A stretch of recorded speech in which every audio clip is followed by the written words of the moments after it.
వశిష్ఠ గృహ అనేది ఋషికేశ్కి దగ్గరలో ఉంటుంది. వశిష్ఠ మహాముని తపస్సు చేసినటువంటి ప్రదేశం.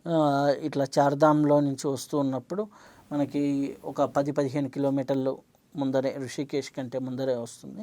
లేకపోతే ఋషికేశ్ నుంచి కూడా వశిష్ఠ గృహకి వెళ్ళొచ్చు. చాలా అద్భుతమైనటువంటి ప్రదేశం.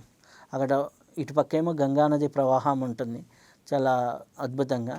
వశిష్ఠ గృహ లోపలికి వెళ్తే అక్కడ ఓన్లీ ఒక శివలింగం ఉంటుంది, జ్యోతి పెట్టి ఉంటారు. వెళ్ళిన వాళ్ళు ప్రతి ఒక్కరు అక్కడ కూర్చొని ఏ మంత్రాలు ఏవి చేయరు అనమాట. కూర్చొని మెడిటేషన్ చేసుకొని బయటకు వస్తూ ఉంటారు. ఎంత పీస్ఫుల్గా ఉంటుందంటే అంత ఉంటుంది. అక్కడి నుంచి వస్తే బయటికి వస్తే గంగానది ప్రవాహం, ఆ గంగామాత ఇసుక మీద నడుచుకుంటూ కొద్దిగా ముందుకు వెళ్తే అరుంధతి గృహ అని ఉంటుందన్నమాట. ఆ ప్రదేశం కూడా చాలా అద్భుతంగా ఉంటుంది. ఇవి గంగానది కంటే ఒక 20-30 అడుగులు పైకి ఉంటాయి. గంగా ఎక్కువ ప్రవాహం వచ్చినప్పుడు ఇవి నీటిలోకి వెళ్ళేదానికి ఆస్కారం ఎక్కువ ఉంది.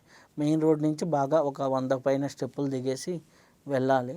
చాలా అద్భుతమైనటువంటి ప్రదేశం ఋషికేశ్లో.